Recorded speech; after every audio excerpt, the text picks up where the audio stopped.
Set around two giant biomes, the Eden project in Cornwall is home to a unique collection of plants growing in Mediterranean and tropical conditions, just as you might find in the wild. This place absolutely blows me away. We're looking out over a rainforest representing the lungs of our world, and it's incredible. Many of the species found here are ancient. The life cycle of these plants over millennia are what have become the fossil fuels of today.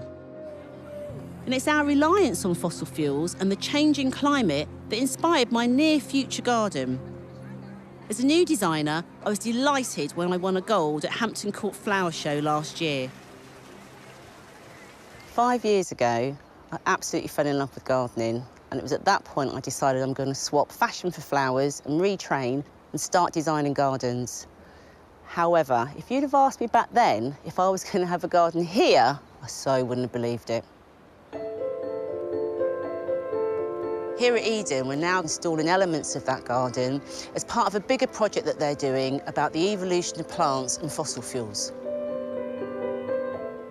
The focal point of my design is the Vortex, a water feature which represents oil.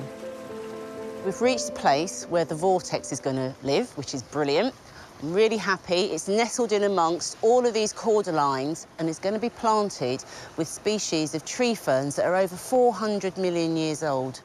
These species were the first plants that laid down coal and the fossil fuels that we use today. So looking at the Vortex, the idea of it is it depicts the fact that it's only a finite resource that we've got. These sculptures are about renewable energy.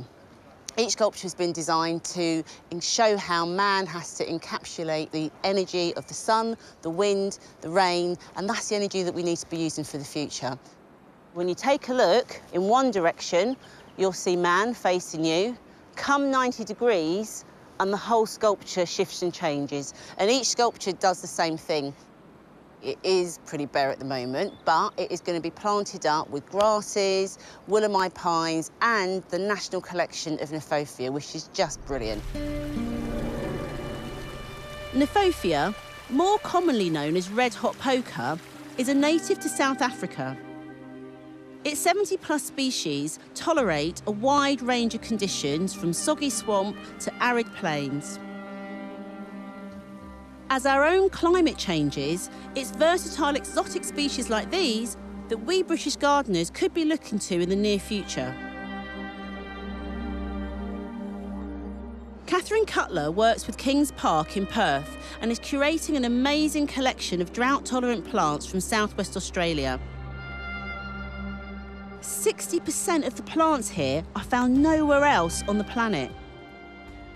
What can UK gardeners take away from this Australian planting, then? We need to be starting to think about how our climates change and planting for the future climate that we're likely to have. So extreme weather, yes, but probably longer, hotter, drier summers. So the flora that we have here in the Mediterranean biome is hopefully inspirational for people for what they might be able to start thinking about for their own gardens. So could I see something like this in my garden, Absolutely, then? you could. Because I just love it. I love the colour and I just think it looks fabulous. Kangaroo paws are absolutely fantastic, aren't they?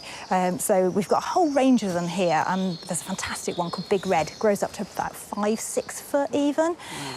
They are pollinated by birds. So you can see as the flowers open, the bird can poke its beak inside and then it gets dunked on the back of its head with pollen.